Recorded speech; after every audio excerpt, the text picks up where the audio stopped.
Here's a little something I got from my buddy Jeb, and take it for what it's worth. A gentleman in New Orleans who died of gunshot wounds, which isn't funny, but apparently he had 9 children, and the assumption of the author of this is that we have all these people getting $1,500 a month on welfare. Whether that's what they get or not, I don't know,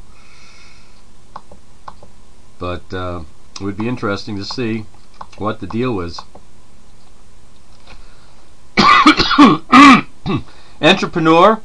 It took me a couple of minutes to get it, but imagine 9 welfare recipients collecting $1,500 each. That equals to $13,500 a month. Now add food stamps, free medical, free school lunches, on and on and on.